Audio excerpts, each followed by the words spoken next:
News 1 middle ഈസ്റ്റിലേക്ക് സ്വാഗതം. ആദ്യം പ്രധാന വാർത്തകൾ. UAE അടുത്ത 7 വർഷത്തേക്കുള്ള അജണ്ട പ്രഖ്യാപിച്ചു. സ്വദേശിവൽക്കരണത്തിനും വിദ്യാഭ്യാസത്തിനും മുൻഗണന. പ്രവാചക സ്മരണയിൽ ഇസ്ലാം മതവിശ്വാസികൾ നബിദിനം ആഘോഷിച്ചു. കേരളത്തിലും പ്രവാസ ലോകത്തും വ്യത്യസ്തമാർന്ന നബിദിനാഘോഷം. കണ്ണൂർ കല്യാശ്ശേരിയിൽ ഗ്യാസ് ടാങ്കർ അപകടത്തെ തുടർന്നുണ്ടായ തീയണച്ചു. തീയണച്ചത് 18 മണിക്കൂർ നേരത്തെ പരിശ്രമങ്ങൾക്ക് ശേഷം. അപകടത്തിൽ 2 പേർക്ക് പൊള്ളലേറ്റു. പ്രദേശവാസികളെ ഒഴിപ്പിച്ചു. 2 ജീവനക്കാർ പോലീസ് കസ്റ്റഡിയിൽ. മുതിർന്ന മാധ്യമപ്രവർത്തകൻ ഒ അബ്ദുള്ള ആം ആദ്മി പാർട്ടിയിലേക്ക്. പാർട്ടി പ്രതിനിധികൾ അബ്ദുള്ളയുമായി ചർച്ച നടത്തി. ആം ആദ്മി പാർട്ടിയുടെ മുദ്രാവാക്യങ്ങൾ ഏറെ പ്രസക്തമാണെന്ന് ഒ അബ്ദുള്ള. വിശദമായ വാർത്തകളിലേക്ക്. യൂറോപ്യൻ യൂണിയന്റെ വിദേശകാര്യ മേധാവി കാതറിൻ ആഷ്ടൺ അബുദാബി രാജകുമാരൻ മുഹമ്മദ് ബിൻ സയ്യിദ് അൽ നഹ്യാനുമായി കൂടിക്കാഴ്ച നടത്തി. കാതറിൻ ആഷ്ടണിന്റെ 4 ദിവസം നീളുന്ന ഗൾഫ് പര്യടനത്തിന്റെ ഭാഗമായിരുന്നു കൂടിക്കാഴ്ച. ഇറാനുമായുള്ള വൻ രാഷ്ട്രങ്ങളുടെ ആണവ ഉടമ്പടി ഈ മാസം 20-ന് നിലവിൽ വരുമെന്ന് പര്യടനത്തിനിടെ കാതറിൻ ആഷ്ടൺ പ്രഖ്യാപിച്ചു. കഴിഞ്ഞ നവംബറിൽ ജനീവയിൽ നടന്ന മാരത്തൺ ചർച്ചകൾക്കൊടുവിലാണ് ഏറെക്കാലമായി ഇറാനും വൻ ലോകരാഷ്ട്രങ്ങളും തമ്മിൽ നിലനിന്ന ആണവ തർക്കത്തിന് വിരാമമായത്. ആണവ വിഷയത്തിൽ ഇറാനെതിരായ ഉപരോധം പിൻവലിക്കണമെന്ന് UAE വൈസ് പ്രസിഡന്റും പ്രധാനമന്ത്രിയും ദുബായ് ഭരണാധികാരിയുമായ Sheikh Mohammed bin Rashid Al Maktoum. BBC world ന്യൂസിന് നൽകിയ അഭിമുഖത്തിലാണ് ഷെയ്ഖ് മുഹമ്മദ് ഈ അഭിപ്രായ പ്രകടനം നടത്തിയത്. ആണവ വിഷയത്തിൽ ഇറാനെതിരായ ഉപരോധം പിൻവലിക്കണമെന്നും സിവിലിയൻ ആവശ്യങ്ങൾക്കായാണ് ആണവ സാങ്കേതിക വിദ്യ ഇറാൻ വികസിപ്പിക്കുന്നതെന്നാണ് താൻ കരുതുന്നതെന്നുമാണ് Sheikh Mohammed bin Rashid Al Maktoum BBC world ന്യൂസിന് അനുവദിച്ച അഭിമുഖത്തിൽ വ്യക്തമാക്കിയത്. ഇറാന്റെ അവകാശവാദം സത്യമാണ്. ഇക്കാര്യം അഹമ്മദി നജാദിനോട് സംസാരിച്ചപ്പോൾ ആണവായുധം കഴിഞ്ഞ കാലത്തിന്റെ ആയുധമാണെന്നും ഇറാൻ ഇസ്രയേലിലേക്ക് റോക്കറ്റ് വിട്ടാൽ അമേരിക്കയും യൂറോപ്പും ഇറാനെ നശിപ്പിക്കുകയായിരിക്കില്ലേ ഫലമെന്നും പ്രതികരിച്ചതായി ഷെയ്ഖ് മുഹമ്മദ് വ്യക്തമാക്കി. ആണവ വിഷയത്തിൽ ഇറാനെതിരെയുള്ള ഉപരോധം പിൻവലിക്കുന്നതിലൂടെ ലോകരാജ്യങ്ങൾക്ക് ഗുണമുണ്ടാവുമെന്നും അദ്ദേഹം പറഞ്ഞു. Iran is our neighbor and we don't want any problem. They agree with the American and the American agree and lift the sanction. Everybody will benefit. BBCയുടെ ജോൺ സോപ്പാലുമായുള്ള അഭിമുഖത്തിലാണ് മേഖലയിലെ നിരവധി രാഷ്ട്രീയ പ്രശ്നങ്ങളെക്കുറിച്ചുള്ള UAEയുടെ നിലപാട് UAE വൈസ് പ്രസിഡന്റും പ്രധാനമന്ത്രിയും ദുബായ് ഭരണാധികാരിയുമായ Sheikh Mohammed bin Rashid Al Maktoum വ്യക്തമാക്കിയത്. ഈജിപ്തിൽ general Abdul Fattah Al Sisi സൈനിക മേധാവി സ്ഥാനത്ത് തുടരുകയും മറ്റാരെങ്കിലും പ്രസിഡന്റാവുകയും ചെയ്യുന്നതാണ് രാജ്യത്തിന് നല്ലതെന്നും ഷെയ്ഖ് മുഹമ്മദ് ഓർമ്മിപ്പിച്ചു. ഫലസ്തീനുമായുള്ള സമാധാന കരാർ ഒപ്പുവെച്ചാൽ ഇസ്രയേലുമായി നയതന്ത്ര ബന്ധം സ്ഥാപിക്കുന്നതിൽ UAEക്ക് തടസ്സമില്ല. കരാർ ഒപ്പുവെക്കുന്നതുവരെ അത്തരത്തിലുള്ള യാതൊരു നീക്കവും ഉണ്ടാവില്ല. സിറിയൻ ജനതയ്ക്ക് UAE നൽകുന്ന സഹായം തുടരുമെന്നും എന്നാൽ സിറിയൻ പ്രശ്നത്തിൽ ഇടപെടില്ലെന്നും സ്വന്തം ജനങ്ങളെ കൊല്ലുന്ന പ്രസിഡന്റിന് പുറത്തു പോകേണ്ടി വരുമെന്നും അദ്ദേഹം പറഞ്ഞു. മനുഷ്യാവകാശത്തിന് കൂടുതൽ മാന്യത കൽപ്പിക്കുവാൻ UAE ശ്രമിക്കുന്നുണ്ടെന്നും പ്രശ്നങ്ങൾ പരിഹരിച്ച് ഔന്നത്യത്തിലേക്ക് ഉയരുവാൻ ശ്രമിക്കുകയാണെന്നും അദ്ദേഹം കൂട്ടിച്ചേർത്തു. ഹാരിസ് അരിക്കുളം, മീഡിയ 1, ദുബായ്. സുരക്ഷയുടെ ഭാഗമായി യമൻ ആഭ്യന്തര മന്ത്രാലയം തലസ്ഥാനമായ സനയിൽ മോട്ടോർ സൈക്കിളുകൾ താൽക്കാലികമായി നിരോധിച്ചു. വെടിവെപ്പും പിടിച്ചുപറിയും ഇല്ലാതാക്കുന്നതിന്റെ ഭാഗമായാണ് നിരോധനം. നിയമം നടപ്പിലാക്കിയതിനു ശേഷം നിലവിൽ 35,000-ഓളം മോട്ടോർ ബൈക്കുകൾ കണ്ടുകെട്ടിയിട്ടുണ്ട്. എന്നാൽ അക്രമം കുറയുന്നതിനനുസരിച്ച് നിരോധനം പിൻവലിക്കുമെന്നും ആഭ്യന്തര മന്ത്രാലയം അറിയിച്ചു. മക്കയിലും മദീനയിലും ഉംറ തീർത്ഥാടകരുടെ തിരക്ക് വർദ്ധിച്ചു. തിരക്ക് പരിഗണിച്ച് മസ്ജിദുൽ ഹറമിന്റെ കൂടുതൽ ഭാഗങ്ങൾ തീർത്ഥാടകർക്കായി തുറന്നുകൊടുത്തു. ഇതുവരെ 10 ലക്ഷം ഉംറ വിസ അനുവദിച്ചതായി ഹജ്ജ് ഉംറ മന്ത്രാലയം പറഞ്ഞു. തീർത്ഥാടകർക്ക് ആയാസരഹിതമായി ഉംറ നിർവഹിക്കാൻ വേണ്ടിയാണ് വികസന പ്രവർത്തനങ്ങൾക്കിടയിലും ഹറമിന്റെ കൂടുതൽ ഭാഗങ്ങൾ തുറക്കാൻ തീരുമാനിച്ചതെന്ന് ഇരു ഹറം കാര്യാലയം അധികൃതർ അറിയിച്ചു. വികസന പ്രവർത്തനങ്ങളുടെ ഭാഗമായ കിങ് ഫഹദ് ഗേറ്റ് ഭാഗവും ഹറമിന്റെ മുകളിലെ ചില ഭാഗങ്ങളുമാണ് കഴിഞ്ഞ ദിവസം തീർത്ഥാടകർക്ക് തുറന്നുകൊടുത്തത്. കൂടുതൽ കവാടങ്ങളും തുറന്നിട്ടുണ്ട്. സൗദി വിദ്യാലയങ്ങൾക്ക് പരീക്ഷ കഴിഞ്ഞ് അവധി ലഭിച്ചതോടെ അടുത്ത ദിവസങ്ങളിൽ ഹറമിൽ തിരക്ക് ഇനിയും വർദ്ധിക്കാനിടയുണ്ടെന്നും ഇരു ഹറം കാര്യാലയ അധികൃതർ പറഞ്ഞു. വിദേശ ഉംറ തീർത്ഥാടകരുടെയും സ്കൂൾ അടക്കുന്നതോടെ ഉണ്ടാകുന്ന ആഭ്യന്തര തീർത്ഥാടകരുടെയും പ്രവാഹം കണക്കിലെടുത്ത് ഹറമിൽ ആവശ്യമായ ഒരുക്കങ്ങൾ ഇരു ഹറം കാര്യാലയത്തിനു കീഴിൽ പൂർത്തിയാക്കിയിട്ടുണ്ട്. ഹറമിൽ വികസന പദ്ധതികൾ നടപ്പിലാക്കി വരുന്നതിനാൽ സുരക്ഷയ്ക്കാവശ്യമായ നടപടികൾ സ്വീകരിച്ചതായി ഹറം സേനാ മേധാവി കേണൽ യഹിയ അൽ സഹറാനി പറഞ്ഞു. തിരക്കുള്ള സമയത്ത് മതാഫിലേക്കുള്ള പോക്കുവരവുകൾ വ്യവസ്ഥാപിതമാക്കാനും സുരക്ഷാ ഉദ്യോഗസ്ഥർ രംഗത്തുണ്ട്. ഉംറ തീർത്ഥാടകർക്ക് മാത്രമേ മതാഫിലേക്ക് പ്രവേശനം അനുവദിക്കുകയുള്ളൂ. ഉംറയിലല്ലാതെ ഹറമിലെത്തുന്നവരെ ഹറമിന്റെ മറ്റ് ഭാഗങ്ങളിലേക്ക് തിരിച്ചുവിടാൻ ഉദ്യോഗസ്ഥരെ നിയോഗിച്ചതായും ഹറം സുരക്ഷാ സേന മേധാവി പറഞ്ഞു. Media 1, Jeddah. രാജ്യത്ത് മരം മുറിക്കുന്നതിനും വിറക് കത്തിക്കുന്നതിനും സൗദി മന്ത്രാലയത്തിന്റെ വിലക്ക്. രാജ്യത്ത് മരങ്ങളുടെ എണ്ണത്തിൽ കുറവുണ്ടാകുന്നതായുള്ള റിപ്പോർട്ടിന്റെ അടിസ്ഥാനത്തിൽ വിറക് വിൽക്കുന്നതിന് കഴിഞ്ഞ വർഷം വിലക്ക് ഏർപ്പെടുത്തിയിരുന്നു. മരം വെട്ടുന്നതിന് വിലക്ക് ഏർപ്പെടുത്തിയതിനെ തുടർന്ന് കരിഞ്ചന്തയാണ് പലരുടെയും ആശ്രയം. രാജ്യത്ത് മരങ്ങളുടെ എണ്ണത്തിൽ കുറവുണ്ടാകുന്നതായുള്ള റിപ്പോർട്ടിന്റെ അടിസ്ഥാനത്തിൽ 2013 ജനുവരിയിൽ രാജ്യത്ത് വിറക് കത്തിക്കുന്നതിന് സൗദി ഭരണകൂടം വിലക്കേർപ്പെടുത്തിയിരുന്നു. ശൈത്യകാലത്ത് വിറക് കത്തിച്ച് തണുപ്പിനെ പ്രതിരോധിക്കുന്നതിന് വിറക് വിൽക്കുന്നവരും ധാരാളമുണ്ട് രാജ്യത്ത്. ശൈത്യകാലം ശക്തി പ്രാപിച്ച സാഹചര്യത്തിൽ വിറക് കത്തിക്കുന്നതിനും മരം വെട്ടുന്നതിനും ഏർപ്പെടുത്തിയ നിരോധനം ഈ മേഖലയിലുള്ളവർക്ക് കനത്ത തിരിച്ചടിയായിരിക്കുകയാണ്. അൽ അർത്ത, അൽഗാദ തുടങ്ങിയ സ്ഥലങ്ങളിൽ നിന്നുള്ള വിറകുകളാണ് ആവശ്യക്കാർക്ക് കൂടുതൽ പ്രിയം. എന്നാൽ മരം മുറിക്കുന്നതിന് വിലക്കേർപ്പെടുത്തിയ സാഹചര്യത്തിൽ വിറകിനായി തലസ്ഥാനമായ റിയാദിൽ ഉൾപ്പെടെ കരിഞ്ചന്തയെ സമീപിച്ചിരിക്കുകയാണ് ആവശ്യക്കാർ.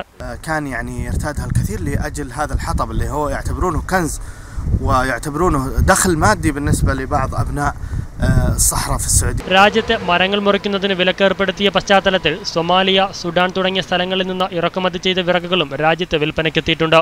അതേസമയം പുതിയ നിയമത്തിന്റെ പശ്ചാത്തലത്തിൽ കർശന പരിശോധനയാണ് രാജ്യത്ത് നടക്കുന്നത്. വിറക് ശേഖരിച്ചു വെച്ചിട്ടുള്ള കച്ചവട സ്ഥാപനങ്ങളിൽ നിന്ന് വിറക് കെട്ടുകൾ പിടിച്ചെടുക്കുകയാണ് പോലീസ് സംഘം. News desk media 1. തോട്ടം മേഖലയിലെ വട്ടിപ്പലിശക്കാരിൽ നിന്ന് രക്ഷ നേടാൻ ഗൾഫിൽ വീട്ടുവേലക്കാരിയായ സ്ത്രീക്ക് അനുഭവിക്കേണ്ടി വന്നത് തുല്യതയില്ലാത്ത ദുരിതങ്ങൾ. സൗദി തൊഴിൽ കരാറിന് മുമ്പുള്ള സൗദിയിലെ വീട്ടുജോലിക്കാരുടെ തൊഴിലനുഭവങ്ങളുടെ നേർസാക്ഷ്യമാണ് സുബ്ബലക്ഷ്മി എന്ന ഇടുക്കി ഏലപ്പാറ സ്വദേശിനിയുടെ അനുഭവങ്ങൾ. ഇടുക്കി ഏലപ്പാറയിലെ ബൊണാമി എസ്റ്റേറ്റിലെ ലയങ്ങളിലൊന്നായിരുന്നു സുബ്ബലക്ഷ്മിയും കുടുംബവും താമസിച്ചിരുന്നത്. തോട്ടം അടച്ചുപൂട്ടിയതോടെ വട്ടിപ്പലിശക്കാർക്ക് കടം തിരിച്ചടയ്ക്കാനാവാതെ തുകയും പലിശയും കൂട്ടുപലിശയും ചേർന്ന് 3,4 ലക്ഷം രൂപയായി. കടം വീട്ടാനുള്ള വഴി തേടിയാണ് സുബ്ബലക്ഷ്മി കടൽ കടന്ന് ദമാമിലെത്തിയത്. എന്നാൽ ദമാമിൽ വീട്ടുജോലിക്ക് ചേർന്ന ഇവർക്ക് വിശ്രമമില്ലാതെ 18 മണിക്കൂറാണ് ജോലി ചെയ്യേണ്ടി വന്നത്. വീട്ടുജോലികൾ കഴിയാൻ രാത്രി 11 ആവും. അതിഥികളുണ്ടെങ്കിൽ പിന്നെയും വൈകും. ഞാൻ അവിടെ നിന്ന് പണി ചെയ്ത് എനിക്ക് വീട്ടിൽ കടമൊക്കെ ഉണ്ടായിരുന്നു. അതുകൊണ്ട് ഞാൻ സഹിച്ച് വിശന്നു. രാത്രിക്കൊക്കെ വിശന്നിട്ട് ഞാൻ പൊട്ടിക്കരഞ്ഞിട്ടുണ്ട്. എനിക്ക് വിശക്കുന്നെന്ന് പറഞ്ഞ് ഞാൻ ആരോട് പറയാനെന്ന് പറഞ്ഞ് പൊട്ടിക്കരഞ്ഞിട്ടുണ്ട് ഞാൻ. രാവിലെയും രാത്രിയും എറിഞ്ഞു നൽകുന്ന അരക്കഷ്ണം ഖുബൂസാണ് ആകെയുള്ള ഭക്ഷണം. ബാത്റൂമിൽ പോകണമെങ്കിൽ വീട്ടുടമസ്ഥയുടെ അനുമതി വേണം. ദിവസങ്ങളോളം ബാത്റൂമിൽ പോകാൻ അനുമതി ലഭിക്കാത്ത സാഹചര്യവും ഉണ്ടായി. ചെറിയ തെറ്റുകൾക്ക് പോലും മർദ്ദനമേൽക്കേണ്ടി വന്നു. രക്ഷപ്പെടാൻ ഒരു മാർഗവുമില്ലാതെ രാത്രികളിൽ കരഞ്ഞു കഴിയേണ്ടി വന്ന അവസ്ഥ.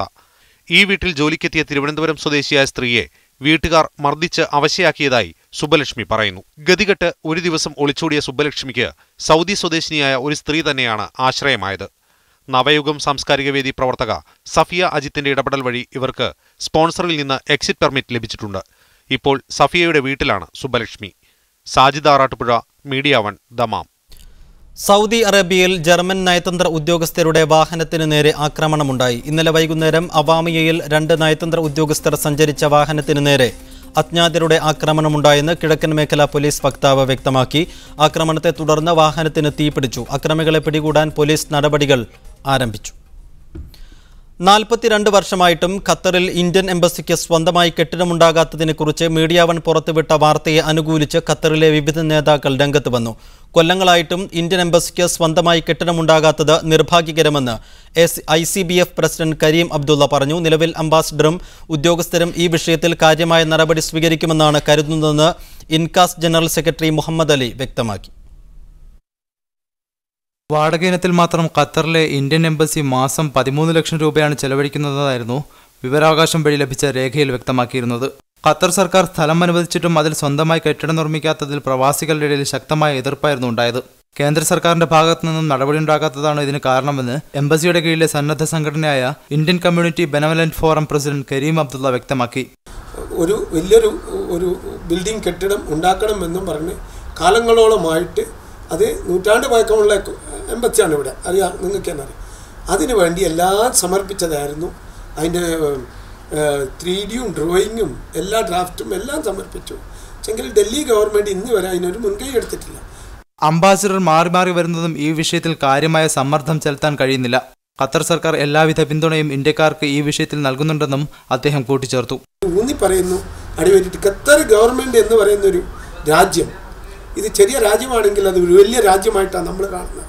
അപ്പോൾ അവർ നമുക്ക് എല്ലാവർക്കും ബിൽഡിംഗ് തരാനോ സ്ഥലം തരാനോ സെക്യൂരിറ്റി തരാൻ എല്ലാ സൗകര്യങ്ങളും നമുക്ക് തരാൻ തയ്യാറാണ്. അപ്പം അത് നമ്മൾ വീണ്ടെടുക്കണം. നിലവിലെ എംബസി കെട്ടിടം തീരെ സൗകര്യമില്ലാത്തതാണെന്നും പലതവണ പുതിയ കെട്ടിടത്തെക്കുറിച്ചുള്ള കാര്യം അധികാരികളുടെ ശ്രദ്ധയിൽപ്പെടുത്തിയിരുന്നുവെന്നും ഇൻകാസ് ജനറൽ സെക്രട്ടറി മുഹമ്മദ് അലി പറഞ്ഞു.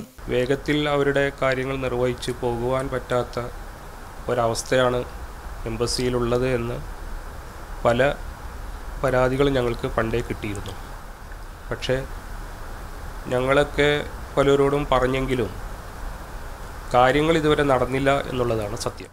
പുതിയ ഉദ്യോഗസ്ഥരിൽ തനിക്ക് പ്രതീക്ഷയുണ്ടെന്നും വിഷയം ചർച്ചയാക്കിയ മീഡിയ വണ്ണിന് എല്ലാവിധ പിന്തുണയും ഈ വിഷയത്തിലുണ്ടാകുമെന്നും മുഹമ്മദ് അലി കൂട്ടിച്ചേർത്തു. ശശിധരൻ സാറുമൊക്കെ ഈ വിഷയത്തിൽ കാര്യമായ പ്രവർത്തിക്കുമെന്നും അത് ഫലം ചെയ്യുമെന്നും വിശ്വസിക്കുന്നു. അതിനേക്കാളേറെ ഈ വിഷയത്തെ സംബന്ധിച്ച് ഉത്ബോധിപ്പിക്കാൻ ആയി മീഡിയ വൺ ഇറങ്ങിയതിൽ വളരെയധികം ഞങ്ങൾക്ക് സന്തോഷമുണ്ട്. Ramees Chathiyara, media one, Doha. ആഭ്യന്തര യുദ്ധത്തിൽ നാടും വീടും നഷ്ടപ്പെട്ട സിറിയൻ സഹോദരങ്ങളെ സഹായിക്കാൻ മുന്നോട്ട് വരണമെന്ന് കുവൈറ്റ് നിവാസികളോട് അമീറിന്റെ അഭ്യർത്ഥന. നാളെ നടക്കാനിരിക്കുന്ന സിറിയൻ സഹായ് ഉച്ചകോടിക്ക് മുന്നോടിയായി കുവൈറ്റ് റോയൽ കോർട്ടാണ് അമീറിന്റെ അഭ്യർത്ഥന ജനങ്ങളെ അറിയിച്ചത്. രാജ്യത്തെ മുഴുവൻ പൗരന്മാരും വിദേശികളും സംഘടനകളും അഭയാർത്ഥികളെ സഹായിക്കാൻ മുന്നോട്ട് വരണമെന്നാണ് അമീർ ഷെയ്ഖ് സബാ അൽ അഹമ്മദ് അൽ സബാഹ് കഴിഞ്ഞ ദിവസം അഭ്യർത്ഥിച്ചത്. കഴിഞ്ഞ 3 വർഷമായി ദുരിതവും പട്ടിണിയും പേർന്ന ജനതയുടെ അവസ്ഥ ആധുനിക സമൂഹത്തിന് തന്നെ നാണക്കേടാണെന്നും ചരിത്രവും വരും തലമുറകളും അങ്ങനെ തന്നെ രേഖപ്പെടുത്തുമെന്നും ദൈവവചനങ്ങൾ ഉദ്ധരിച്ചുകൊണ്ട് അദ്ദേഹം ഓർമ്മിപ്പിച്ചു. ജീവകാരുണ്യ മേഖലയിൽ കുവൈത്തി ജനത എന്നും മാതൃക കാഴ്ചവെച്ചിട്ടുണ്ടെന്നും അംഗീകൃത ഏജൻസികൾ വഴി കഴിയുന്ന സഹായങ്ങൾ നൽകി ദുരിതബാധിതരെ സഹായിക്കണമെന്നും പ്രസ്താവനയിൽ അമീർ ആവശ്യപ്പെട്ടു. 1ാം സിറിയൻ കോൺഫറൻസിൽ കുവൈറ്റ് അമീർ $300 ദശലക്ഷം സഹായം പ്രഖ്യാപിച്ചതോടെയായിരുന്നു മറ്റു രാജ്യങ്ങളും സാമ്പത്തിക സഹായങ്ങൾ വാഗ്ദാനം ചെയ്തത്. സിറിയയിലും വിവിധ അയൽനാടുകളിലെ ക്യാമ്പുകളിലുമായി 1 കോടിയോളം അഭയാർത്ഥികളുണ്ടെന്നാണ് UN കണക്കാക്കുന്നത്. Media one, Kuwait City. ബഹ്റൈനിൽ നാഷണൽ ഓഡിറ്റ് റിപ്പോർട്ടിൽ വിവിധ സർക്കാർ വകുപ്പുകളുമായി ബന്ധപ്പെട്ട് ചൂണ്ടിക്കാട്ടിയ ക്രമക്കേടുകൾ സംബന്ധിച്ച 20 കേസുകൾ അഴിമതി വിരുദ്ധ വകുപ്പിന് കൈമാറാൻ തീരുമാനം. Bahrain കിരീടാവകാശിയും 1ാം ഉപപ്രധാനമന്ത്രിയുമായ Salman bin Hamad Al ഖലീഫ രാജകുമാരന്റെ നിർദ്ദേശപ്രകാരമാണിത്. ഡയറക്ടറേറ്റ് ആസ്ഥാനത്ത് കഴിഞ്ഞ ദിവസം സന്ദർശനം നടത്തവെയാണ് അദ്ദേഹം ഇത് സംബന്ധിച്ച നിർദ്ദേശം നൽകിയത്. അഴിമതി തുടച്ചു നീക്കി പ്രവർത്തനങ്ങൾ സുതാര്യമാക്കേണ്ടത് രാജ്യത്തിന്റെ വികസനത്തിന് അനിവാര്യമാണെന്ന് അദ്ദേഹം പറഞ്ഞു. UAE-യിലെ അടുത്ത 7 വർഷത്തേക്കുള്ള അജണ്ട പ്രഖ്യാപിച്ചു. അജണ്ടയിൽ സ്വദേശിവൽക്കരണത്തിന് മുൻഗണന നൽകുന്നു. വേൾഡ് എക്സ്പോയെ മുന്നിൽ കണ്ടുള്ള ദേശീയ അജണ്ടയിൽ വിദ്യാഭ്യാസത്തിനും മുൻഗണന നൽകുന്നുണ്ട്. UAE വൈസ് പ്രസിഡന്റും പ്രധാനമന്ത്രിയും ദുബായ് ഭരണാധികാരിയുമായ Sheikh Mohammed bin Rashid Al മക്തൂമാണ് അജണ്ട പ്രഖ്യാപിച്ചത്. രാജ്യത്തെ പൊതുമേഖലയിലും സ്വകാര്യ മേഖലയിലും സ്വദേശിവൽക്കരണം ശക്തമാക്കുകയെന്ന തീരുമാനവുമായാണ് അടുത്ത 7 വർഷത്തെ UAE-യുടെ ദേശീയ അജണ്ട UAE വൈസ് പ്രസിഡന്റും പ്രധാനമന്ത്രിയുമായ Sheikh Mohammed bin Rashid Al Maktoum പ്രഖ്യാപിച്ചത്. 2021 വരെ നീളുന്ന വികസന പദ്ധതികൾ പ്രഖ്യാപിച്ച അജണ്ടയിൽ യുവാക്കളുടെ തൊഴിലില്ലായ്മ നിരക്ക് കുറയ്ക്കുന്നതിനും വിദ്യാഭ്യാസത്തിനും ഊന്നൽ നൽകുന്നു. ട്വിറ്റർ അക്കൗണ്ടിലൂടെയാണ് ദേശീയ പദ്ധതി പ്രവർത്തനങ്ങളുടെ സുപ്രധാന വിവരങ്ങൾ ഷെയ്ഖ് മുഹമ്മദ് പ്രഖ്യാപിച്ചത്. സ്വദേശി യുവാക്കൾക്ക് മികച്ച പാർപ്പിട സൗകര്യം ഉറപ്പാക്കുന്നതിനും സർക്കാർ വകുപ്പുകളുടെ കാര്യക്ഷമത വർദ്ധിപ്പിക്കുന്നതിനും പ്രാധാന്യം നൽകുമെന്നും പ്രഖ്യാപനത്തിൽ പറയുന്നു. രാജ്യത്തെ പ്രതിവർഷ ആളോഹരി വരുമാനം 65% ഉയർത്തും. 2020 വേൾഡ് എക്സ്പോയെ മുന്നിൽ കണ്ടുള്ള വികസന പദ്ധതികൾക്കും ദേശീയ പ്രവർത്തന പദ്ധതി മുൻതൂക്കം നൽകുന്നു. ലോകത്തിലെ ഏറ്റവും മികച്ച അടിസ്ഥാന സൗകര്യങ്ങൾ രാജ്യത്ത് ഉറപ്പുവരുത്തും. കര, വ്യോമ, കടൽമാർഗങ്ങളിൽ ലോകത്തെ മികച്ച വ്യാപാര കേന്ദ്രമായി ദുബായ് അടക്കമുള്ള എമിറേറ്റുകളെ മാറ്റുമെന്നും പ്രഖ്യാപനത്തിൽ പറയുന്നു. സുരക്ഷയുടെ കാര്യത്തിൽ രാജ്യം മാതൃകയാവാൻ പരിശ്രമിക്കുമെന്നും അടിയന്തര ഫോൺ കോളുകൾക്ക് 4 മിനിറ്റിനകം പ്രതികരിക്കുന്ന രീതിയിൽ സിവിൽ ഡിഫൻസിനെ മാറ്റുമെന്നും അജണ്ട വ്യക്തമാക്കുന്നു. 2020 വരെയുള്ള ഈ ദേശീയ പ്രവർത്തന പദ്ധതി രാജ്യത്തെ 7 എമിറേറ്റുകളും ചേർന്ന് യാഥാർത്ഥ്യമാക്കുമെന്ന പ്രത്യാശയും ഷെയ്ഖ് മുഹമ്മദ് പങ്കുവച്ചു. ലോകത്തിലെ ഏറ്റവും വികസിതമായ രാജ്യമാക്കി UAE-യെ മാറ്റുവാനുള്ള ഈ ശ്രമത്തിനുള്ള പിന്തുണയും അദ്ദേഹം ആവശ്യപ്പെട്ടു. Haris Arikkulam, media one, Dubai. ആഭ്യന്തര ഊർജ്ജോപയോഗം കുറയ്ക്കുന്നതിനായി ഗൾഫ് രാജ്യങ്ങൾ നിയമനിർമ്മാണം നടത്തണമെന്ന് UAE ഊർജ്ജമന്ത്രി സുഹൈൽ മുഹമ്മദ് അൽ മസ്റൂയി അഭിപ്രായപ്പെട്ടു. ലോകത്തിലെ അറിയപ്പെടുന്ന ഊർജ്ജ സ്രോതസ്സുകളുടെ 60% ഗൾഫ് രാജ്യങ്ങളാണെങ്കിലും ഈ രാജ്യങ്ങൾ തന്നെ ഇതിന്റെ ഏറ്റവും വലിയ ഉപഭോക്താക്കളാകുന്നുവെന്നതാണ് അടുത്ത കാലത്തെ അനുഭവം. പവർ സ്റ്റേഷനുകളിൽ നിന്നും മറ്റു വ്യവസായങ്ങളിൽ നിന്നുമുള്ള വർദ്ധിച്ചു വരുന്ന ഉപയോഗം കഴിഞ്ഞ വർഷങ്ങളിൽ UAE ഗ്യാസ് ഇറക്കുമതിക്കാരുടെ പട്ടികയിലെത്തിച്ചുവെന്നും മന്ത്രി ചൂണ്ടിക്കാട്ടി. രാജ്യത്തെ നഴ്സറി സ്കൂളുമായി ബന്ധപ്പെട്ട പുതിയ നിയമത്തിന് ഖത്തർ അമീർ Sheikh Tamim bin Hamad Al താനി അംഗീകാരം നൽകി. പുതിയ നിയമമനുസരിച്ച് 4 വയസ്സിന് താഴെയുള്ളവരെ മാത്രമേ നഴ്സറിയിൽ പ്രവേശനം നൽകാൻ പാടുള്ളൂ. കുട്ടികളുമായി നേരിട്ട് ഇടപെടുന്ന മേഖലയിലെ ജോലികളായ മാനേജർ, സൂപ്പർവൈസർ, നഴ്സ്, ന്യൂട്രീഷനിസ്റ്റ് തുടങ്ങിയ ജോലികളിൽ സ്ത്രീകൾ മാത്രമേ പാടുള്ളൂ. 6 മാസത്തിനുള്ളിൽ പുതിയ നിയമത്തിനനുസരിച്ച് നഴ്സറികളിൽ മാറ്റം വരുത്തണമെന്ന് നിയമം അനുശാസിക്കുന്നു. അബുദാബിയിൽ ചെയ്യാത്ത കുറ്റത്തിന് ജയിൽ ശിക്ഷയും നിയമ നടപടിയും നേരിട്ട പ്രവാസി മലയാളി മോചിതനായി. സാങ്കേതിക പിഴവ് മൂലം നിയമക്കുരുക്കിൽപ്പെടുകയായിരുന്നു ഇയാൾ. അബുദാബിയിൽ നിന്നുള്ള റിപ്പോർട്ടിലേക്ക്. വിവിധ കുറ്റകൃത്യങ്ങളുടെ പേരിൽ 11 വർഷം മുമ്പ് UAE-യിൽ നിന്ന് നാടുകടത്തപ്പെട്ട മറ്റൊരാളുടെ പാസ്പോർട്ട് രേഖകളിലെ സാങ്കേതിക അബദ്ധമാണ് എഞ്ചിനീയറായ മുഹമ്മദ് റിയാസിന് വിനയായത്. ഒരു കുറ്റവും ചെയ്തിട്ടില്ലാത്ത ഈ യുവാവിന്റെ ദുരിതങ്ങളുടെ തുടക്കം 2013 ഒക്ടോബർ 20-നായിരുന്നു. ബലിപ്പെരുന്നാൾ അവധിക്ക് നാട്ടിൽ പോയ ശേഷം അബുദാബി വിമാനത്താവളത്തിൽ മടങ്ങിയെത്തിയ ദിവസമായിരുന്നു അത്. ബലാത്സംഗവും പിടിച്ചുപറിയുമടക്കം കുറ്റകൃത്യങ്ങൾ ചെയ്തതിന്റെ പേരിൽ 11 വർഷം മുമ്പ് UAE-യിൽ നിന്ന് നാടുകടത്തിയ മുഹമ്മദ് അലി മുഹമ്മദ് എന്നയാളുടെ പാസ്പോർട്ടിലെ വിവരങ്ങളാണ് റിയാസിന്റെ രേഖകൾക്കൊപ്പം കൂടിച്ചേർന്നത്. അതോടെ കയ്യിൽ വിലങ്ങുമണിഞ്ഞ് ജയിലിലേക്ക് പോയത് ഒരിക്കലും മറക്കാനാകില്ലെന്ന് റിയാസ് പറയുന്നു.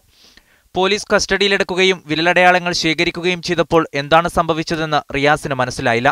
നാടുകടത്തപ്പെട്ടയാൾ കുറ്റകൃത്യങ്ങൾ ചെയ്ത സമയത്ത് തനിക്ക് 16 വയസ്സു മാത്രമേ ഉണ്ടായിരുന്നുള്ളൂവെന്നും റിയാസ് ഉദ്യോഗസ്ഥരോട് പറഞ്ഞിരുന്നു.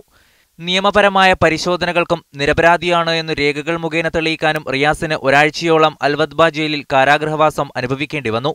2013 ഒക്ടോബർ 22-ന് ജുഡീഷ്യൽ കസ്റ്റഡിയിലെടുത്ത റിയാസിനെ ഒരാഴ്ചയ്ക്ക് ശേഷം ജാമ്യം അനുവദിക്കുകയും ഡിസംബർ 30-ന് കോടതി റിയാസിനെ നിരപരാധിയാണെന്ന് കണ്ടെത്തി വെറുതെ വിടുകയുമായിരുന്നു. Jawad Muhammad, media 1, Abu Dhabi. കുവൈറ്റിൽ 30ഓളം മലയാളി കുടുംബങ്ങൾക്കെതിരെ ഫ്ളാറ്റ് ഉടമയുടെ പീഡനം തുടരുന്നു. താമസക്കാരെ സഹായിക്കാൻ മലയാളി സംഘടനകൾ രംഗത്തെത്തി. ഇന്നലെ വിവിധ മലയാളി സംഘടനകൾ യോഗം ചേർന്ന് താമസക്കാരെ സഹായിക്കാനും ഉടമയുടെ പീഡനങ്ങൾ അധികാരികളെ ധരിപ്പിക്കാനും തീരുമാനിച്ചു. നിയമവിരുദ്ധമായി വർദ്ധിപ്പിച്ച വാടക നൽകാനാവില്ലെന്ന് വ്യക്തമാക്കിയ അബ്ബാസിയ ബ്ലോക്ക് 4-ലുള്ള അപ്പാർട്ട്മെന്റിലെ 32 കുടുംബങ്ങളെയാണ് ജലവിതരണവും ലിഫ്റ്റ് സൗകര്യവും നിർത്തിക്കൊണ്ട് ഉടമസ്ഥൻ പീഡിപ്പിക്കുന്നത്. കഴിഞ്ഞ വർഷം മാസവാടക 230 ദിനാറാക്കി ഒപ്പുവെച്ച കരാർ നിലനിൽക്കെ വീണ്ടും വാടക കൂട്ടാനുള്ള ഉടമയുടെ നീക്കത്തെ താമസക്കാർ ഒന്നിച്ചെതിർത്തതാണ് കെട്ടിട ഉടമയെ പ്രകോപിതനാക്കിയത്. ഏകദേശം ഒരു മാസമായിട്ട് ഞങ്ങൾക്ക് വെള്ളമില്ല, ലിഫ്റ്റ് അടച്ചു വെച്ചിരിക്കുകയാണ്. അപ്പം ഞങ്ങൾ കുഞ്ഞു കുട്ടികളുണ്ട്, ഞങ്ങൾക്ക് വെള്ളം താഴെ നിന്ന് കോരി എടുത്തുകൊണ്ട് വരേണ്ട അവസ്ഥയാണ്. ഒരാഴ്ച മുമ്പ് നിർത്തിയ ജലവിതരണം ഫർവാനിയ ഗവർണറേറ്റ് സുരക്ഷാ മേധാവിയുടെയും പോലീസിന്റെയും ഇടപെടലിനെ തുടർന്ന് പുനഃസ്ഥാപിച്ചിരുന്നു. കഴിഞ്ഞ ദിവസം വീണ്ടും ഉടമ ജലവിതരണം തടസ്സപ്പെടുത്തി ലിഫ്റ്റിന്റെ പ്രവർത്തനവും നിർത്തിയിരിക്കുകയാണ്. താമസക്കാർ ബഹളം വെച്ചതിനെ തുടർന്ന് കെട്ടിടത്തിന്റെ സൂക്ഷിപ്പുകാരൻ മുങ്ങിയിരിക്കുകയാണ്. അതിനിടെ കെട്ടിട ഉടമയുടെ നിലപാടിനെതിരെ മലയാളി സംഘടനകൾ രംഗത്തെത്തി. യുണൈറ്റഡ് ഇന്ത്യൻ സ്കൂളിൽ യോഗം ചേർന്ന സംഘടനാ പ്രതിനിധികൾ പ്രശ്നം ഉന്നതാധികാരികളുടെ ശ്രദ്ധയിൽപ്പെടുത്തുന്നതിനും ഇരകൾക്ക് ആവശ്യമായ സഹായങ്ങൾ നൽകാനും തീരുമാനിച്ചു. മലയാളി സംഘടനകളുടെ യോഗം ചേർന്നിരുന്നു. ഈ ബിൽഡിങ്ങിലെ അന്തേവാസികളുടെ പ്രശ്നം, മലയാളി അന്തേവാസികളാണ് ഭൂരിഭാഗം ആളുകളും ഉള്ളത്. അവരുടെ പ്രശ്നം മലയാളികൾ കൂട്ടമായി അവരെ സഹായിക്കാനുള്ളൊരു തീരുമാനമാണ് എടുത്തിട്ടുള്ളത്. ഫ്ളാറ്റിലെ 8 നിലകളിലുള്ള താമസക്കാർക്ക് ബക്കറ്റിൽ വെള്ളം എത്തിച്ചു നൽകാനും യോഗത്തിൽ ധാരണയായി. ഓരോ ദിവസവും ഓരോ സംഘടനകളുടെ നേതൃത്വത്തിലാണ് താമസക്കാർക്ക് വെള്ളം എത്തിക്കുന്നത്. ആദ്യ ദിനം കലാ കുവൈത്ത് പ്രവർത്തകരും ഇന്ന് വെൽഫെയർ കേരളയും ജലവിതരണത്തിന് പ്രവർത്തകരെ അണിനിരത്തി. നാളെ ഇന്ത്യൻ എംബസിയിൽ കേന്ദ്ര വിദേശകാര്യ സഹമന്ത്രി ഇ അഹമ്മദിന്റെ സാന്നിധ്യത്തിൽ നടക്കുന്ന ഓപ്പൺ ഹൌസിൽ പ്രശ്നം അവതരിപ്പിക്കും. പ്രശ്നം പരിഹാരമില്ലാതെ തുടരുന്നതിനാൽ താമസക്കാർ ചേർന്ന് കോടതിയെ സമീപിച്ചിരിക്കുകയാണിപ്പോൾ. വാർഷികാഘോഷങ്ങൾ സംഘടിപ്പിക്കാൻ മാത്രമല്ല സേവനപാതയിലും പ്രവാസി സംഘടനകൾക്ക് ചിലതൊക്കെ ചെയ്യാൻ കഴിയുമെന്നാണ് ഈ വളണ്ടിയർ സേവനം വ്യക്തമാക്കുന്നത്. കുവൈത്തിൽ നിന്നും ക്യാമറാമാൻ ഷുഹൈബിനൊപ്പം മുനീർ അഹമ്മദ്, മീഡിയ 1. ബഹ്റൈനിലെ സാമ്പത്തിക വളർച്ചയ്ക്കും രാജ്യത്തെ വ്യാവസായിക വാണിജ്യ പുരോഗതിക്കും മുതൽക്കൂട്ടായി മാറിയ അന്താരാഷ്ട്ര വ്യോമാഭ്യാസ പ്രദർശനം വീണ്ടും എത്തുന്നു. രാജ്യത്തെ വ്യാപാര വ്യാവസായിക വൃത്തങ്ങൾ പ്രദർശനത്തെ പ്രതീക്ഷയോടെയാണ് നോക്കിക്കാണുന്നത്. ജനുവരി 16 മുതൽ 18 വരെ ബഹ്റൈനിലെ സഹീർ എയർബേസിൽ നടക്കാനിരിക്കുന്ന 3ാമത് ഇന്റർനാഷണൽ എയർ ഷോ രാജ്യത്തെ വാണിജ്യ വ്യാവസായിക വൃത്തങ്ങളിൽ ഇതിനകം തന്നെ ചർച്ചയായി കഴിഞ്ഞു. ബഹ്റൈൻ വ്യോമയാന വകുപ്പും ഫാൺബോറോ ഇന്റർനാഷണൽ ലിമിറ്റഡും സംയുക്തമായാണ് 3 ദിവസങ്ങളിലായി അന്താരാഷ്ട്ര വ്യോമാഭ്യാസ പ്രദർശനം ഒരുക്കുന്നത്. കഴിഞ്ഞ വർഷങ്ങളിൽ ആയിരങ്ങളെ ആകർഷിച്ച പ്രദർശനം ഇത്തവണ പൂർവാധികം ഭംഗിയാക്കാനുള്ള ഒരുക്കത്തിലാണ് സംഘാടകർ. 35ഓളം രാജ്യങ്ങളിൽ നിന്ന് 20,000 കാണികൾ ഇത്തവണ പ്രദർശനം കാണാനെത്തുമെന്നാണ് സംഘാടകരുടെ പ്രതീക്ഷ. ലോകത്തെ 15ഓളം രാജ്യങ്ങളിൽ നിന്നുള്ള പ്രതിരോധ വകുപ്പ് ഉദ്യോഗസ്ഥരും 12 രാജ്യങ്ങളിൽ നിന്നുള്ള പൗരപ്രതിനിധികളും ആകാശത്തെ വിസ്മയ കാഴ്ചകൾ കാണാൻ ബഹ്റൈനിലെത്തും. 84 എയർക്രാഫ്റ്റുകളും വിവിധ സിവിൽ എയർലൈനുകളും ഹെലികോപ്റ്ററുകളും 4 മണിക്കൂറോളം പ്രദർശന ദിവസങ്ങളിൽ ആകാശത്ത് വർണ്ണവിസ്മയം തീർക്കും. ബഹ്റൈനിലെ പ്രമുഖ ബിസിനസ് ഗ്രൂപ്പുകളുടെയും സർക്കാർ സ്ഥാപനങ്ങളുടെയും നിറഞ്ഞ പങ്കാളിത്തമാണ് ഇത്തവണ പ്രദർശനത്തിലുള്ളത്. ബാബ്കോ, ഗൾഫെയർ തുടങ്ങി നിരവധി പ്രമുഖ കമ്പനികളുടെയും സർക്കാർ സ്ഥാപനങ്ങളുടെയും പ്രാതിനിധ്യമുള്ള പ്രദർശനത്തിൽ മറ്റ് GCC രാജ്യങ്ങളുടെയും വിപുലമായ പങ്കാളിത്തമുണ്ടാകും. രാജ്യത്തെ വിവിധ ബെറ്റൽകോ ഔട്ട്ലെറ്റുകളിലാണ് പ്രദർശനത്തിന്റെ ടിക്കറ്റുകൾ ലഭ്യമാക്കിയിരിക്കുന്നത്. രാജ്യത്തെ വാണിജ്യ വ്യാവസായിക രംഗത്തിന് കരുത്തുപകരുന്ന പ്രദർശനം വിജയകരമാക്കാനുള്ള സുരക്ഷാ മുന്നൊരുക്കങ്ങളും വിവിധ തലങ്ങളിലുള്ള തയ്യാറെടുപ്പുകളും പൂർത്തിയായി കഴിഞ്ഞു. Siraj Pallikkara, media 1, Bahrain. വാർത്തകൾ തുടരുന്നു. മുതിർന്ന മാധ്യമപ്രവർത്തകൻ ഒ അബ്ദുള്ള ആം ആദ്മി പാർട്ടിയിൽ ചേർന്നേക്കും. ആം ആദ്മി പാർട്ടിയുടെ മുദ്രാവാക്യങ്ങൾ ഏറെ പ്രസക്തമാണെന്ന് പാർട്ടി പ്രതിനിധികളുമായി നടന്ന ചർച്ചയ്ക്ക് ശേഷം ഒ അബ്ദുള്ള മീഡിയ 1 പറഞ്ഞു. കോഴിക്കോട് ചേന്ദമംഗലൂരിലെ വീട്ടിലാണ് ആം ആദ്മി പാർട്ടി പ്രതിനിധികളുമായി ഒ അബ്ദുള്ള ചർച്ച നടത്തിയത്. സംവരണം, കരിനിയമം തുടങ്ങിയ വിഷയങ്ങളിൽ ആം ആദ്മി പാർട്ടി നയം വ്യക്തമാക്കണമെന്ന് അബ്ദുള്ള പറഞ്ഞു. അവർ എന്നോട് ചേരണമെന്ന് ആവശ്യപ്പെട്ടു. ഞാൻ അതിൽ താല്പര്യം പ്രകടിപ്പിച്ചു. പല കാരണങ്ങളാൽ ആം ആദ്മി നിലവിലുള്ള രാഷ്ട്രീയത്തിൽ ഒരു ബദൽ സംവിധാനമാണെന്നുള്ളൊരു തോന്നൽ എനിക്കുണ്ട്. അതിൻ്റെ ആവശ്യകതയെ സംബന്ധിച്ച് എനിക്ക് യാതൊരു സംശയമില്ല. ആം ആദ്മിയിൽ ചേരാനുള്ള സന്നദ്ധത ഒ അബ്ദുള്ള അറിയിച്ചതായാണ് വിവരം. അംഗത്വ അപേക്ഷയ്ക്കുള്ള ഫോറം ആം ആദ്മി പ്രതിനിധികൾ അബ്ദുള്ളക്ക് കൈമാറി. ഇതുപോലുള്ള ആൾക്കാർ നിർബന്ധമായിട്ടും ആം ആദ്മിയിലേക്ക് വരേണ്ടത് രാജ്യത്തിൻ്റെ ആവശ്യമാണ്. അതുകൊണ്ട് തന്നെയാണ് ഞങ്ങൾ മുൻകൈ എടുത്ത് അദ്ദേഹത്തെ നേരിട്ട് സന്ദർശിക്കുകയും ഞങ്ങളുടെ ആം ആദ്മിയുടെ താല്പര്യം അദ്ദേഹത്തെ അറിയിക്കുകയും അതിന് അദ്ദേഹം നല്ല പ്രതികരണമാണ് ഞങ്ങളോട് സംസാരിച്ചത്. പാർട്ടിയുടെ പ്രസിദ്ധീകരണ വിഭാഗത്തിന് ചുമതല ഒ അബ്ദുള്ളക്ക് നൽകുന്നതുൾപ്പെടെയുള്ള കാര്യങ്ങൾ ആം ആദ്മി നേതൃത്വം ആലോചിക്കുന്നുണ്ട്. മീഡിയ 1, കോഴിക്കോട്. പാർട്ടി ഏൽപ്പിക്കുന്ന ഏത് ഉത്തരവാദിത്തവും ഏറ്റെടുക്കാൻ തയ്യാറാണെന്ന് കോൺഗ്രസ് വൈസ് പ്രസിഡന്റ് രാഹുൽ ഗാന്ധി. കോൺഗ്രസ് ഒറ്റയ്ക്കല്ല മറിച്ച് ഒത്തൊരുമിച്ചാണ് തെരഞ്ഞെടുപ്പിനെ നേരിടുന്നതെന്ന് നരേന്ദ്രമോദിയെ ഉദ്ദേശിച്ച് രാഹുൽ പറഞ്ഞു. ഈ മാസം 17 നടക്കുന്ന AICC സമ്മേളനത്തിൽ രാഹുലിനെ പ്രധാനമന്ത്രി സ്ഥാനാർത്ഥിയായി പ്രഖ്യാപിച്ചേക്കും. പാർട്ടിയിലെ മുതിർന്ന നേതാക്കളെല്ലാം പ്രധാനമന്ത്രി സ്ഥാനാർത്ഥിയായി രാഹുൽ ഗാന്ധിയെയാണ് ഉയർത്തി കാണിക്കുന്നത്. ഈ സാഹചര്യത്തിലാണ് രാഹുലിന്റെ പ്രസ്താവന. ഹിന്ദി ദിനപത്രമായ ദൈനിക് ഭാസ്കറിന് നൽകിയ അഭിമുഖത്തിലാണ് ഏത് ഉത്തരവാദിത്വവും ഏറ്റെടുക്കാൻ തയ്യാറാണെന്ന് രാഹുൽ പറഞ്ഞത്. മൻമോഹൻ സിംഗ് ഇനി പ്രധാനമന്ത്രിയാവാനില്ലെന്ന് നേരത്തെ തന്നെ വ്യക്തമാക്കിയിരുന്നു. അടുത്ത വെള്ളിയാഴ്ച നടക്കുന്ന AICC സമ്മേളനത്തിൽ രാഹുൽ ഗാന്ധിയെ പ്രധാനമന്ത്രി സ്ഥാനാർത്ഥിയായി പ്രഖ്യാപിക്കുമെന്നാണ് നേതാക്കൾ നൽകുന്ന സൂചന. രാഹുലിന്റെ കീഴിൽ തെരഞ്ഞെടുപ്പിനെ നേരിടാൻ കോൺഗ്രസ് ഒരുങ്ങിക്കഴിഞ്ഞെന്ന് കേന്ദ്ര ഗ്രാമവികസന മന്ത്രി ജയറാം രമേശ് കഴിഞ്ഞ ദിവസം പറഞ്ഞിരുന്നു. Mr. Rahul Gandhi's effect, the setting up of the screening committee well in advance of the election is a signal. Priyanka Gandhi ദേശീയ തലത്തിൽ തെരഞ്ഞെടുപ്പ് പ്രചാരണത്തിന് ഇറങ്ങില്ലെന്ന് രാഹുൽ ഗാന്ധി വ്യക്തമാക്കി. രാഹുലിന്റെ മണ്ഡലമായ അമേത്തിയിലും സോണിയാഗാന്ധിയുടെ മണ്ഡലമായ റായ്ബറേലിയിലുമായിരിക്കും പ്രിയങ്ക പ്രചരണം നടത്തുക. മീഡിയ 1, ഡൽഹി. ഇസ്ലാം മതവിശ്വാസികൾ മുഹമ്മദ് നബിയുടെ ജന്മദിനം നബിദിനമായി ആഘോഷിച്ചു. സംസ്ഥാനത്തിന്റെ വിവിധ ഭാഗങ്ങളിൽ രാവിലെ നടന്ന നബിദിന റാലികളിൽ മദ്രസ വിദ്യാർത്ഥികൾ അണിനിരന്നു.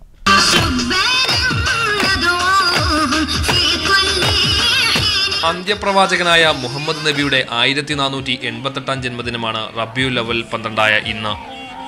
മദ്രസകളും പള്ളികളും കേന്ദ്രീകരിച്ച് നബിദിന ആഘോഷങ്ങൾ തുടരുകയാണ്.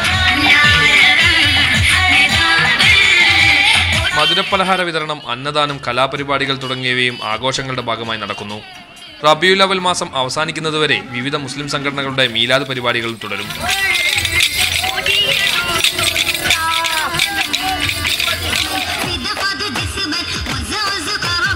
മീഡിയ 1, കോഴിക്കോട്. അബുദാബി സുന്നി സെന്ററും SKSSFും സംയുക്തമായി അബുദാബി ഇന്ത്യൻ ഇസ്ലാമിക് സെന്ററിൽ സംഘടിപ്പിച്ച മൗലൂദ് സദസ്സ് ഭക്തിസാന്ദ്രമായിരുന്നു.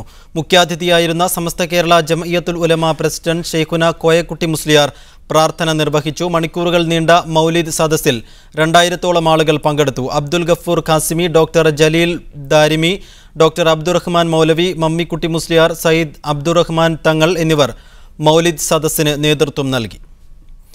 ലക്ഷക്കണക്കിന് ഭക്തർക്ക് അനുഗ്രഹ സാഫല്യമായി പൊന്നമ്പലമേട്ടിൽ മകരവിളക്ക് തെളിഞ്ഞു. തിരുവാഭരണ ഘോഷയാത്ര സന്നിധാനത്തെത്തി നിമിഷങ്ങൾക്കകമായിരുന്നു മകരവിളക്ക് തെളിഞ്ഞത്. മണിക്കൂറുകളോളം ഭക്തർ കാത്തിരുന്ന നിമിഷങ്ങൾ. ആകാശത്ത് മകരനക്ഷത്രം തെളിഞ്ഞു. തുടർന്ന് എല്ലാ കണ്ണുകളും പൊന്നമ്പലമേട്ടിലേക്ക്. എല്ലാ കണ്ടങ്ങളിലും ശരണം വിളികൾ. ഒടുവിൽ പൊന്നമ്പലമേട്ടിൽ ദിവ്യജ്യോതി തെളിഞ്ഞു 3 തവണ. സന്നിധാനത്തും ഇടത്താവളങ്ങളിലും ദിവസങ്ങളായി തമ്പടിച്ചിരുന്ന അയ്യപ്പഭക്തർ പൊന്നമ്പലമേട്ടിലെ മകരവിളക്കിനെ തൊഴുതു.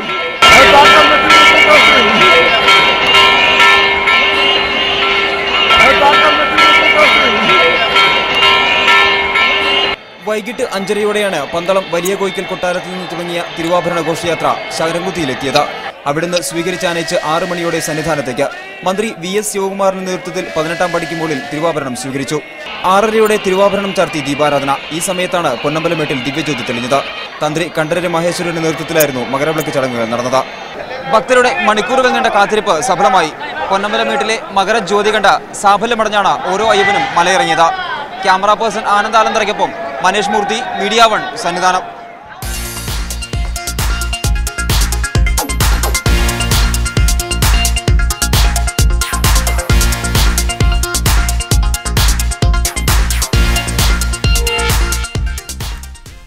UAE തലസ്ഥാനമായ അബുദാബി സാമ്പത്തിക മേഖലയിൽ തുടർച്ചയായതും സ്ഥിരമായതുമായ വളർച്ച കൈവരിക്കുന്നു. മൊത്ത ആഭ്യന്തര ഉൽപ്പാദനം 7.7% കൂടിയായതോടൊപ്പം അബുദാബിയുടെ വിദേശ വ്യാപാരത്തിൽ വൻ വർധനയുണ്ടായി.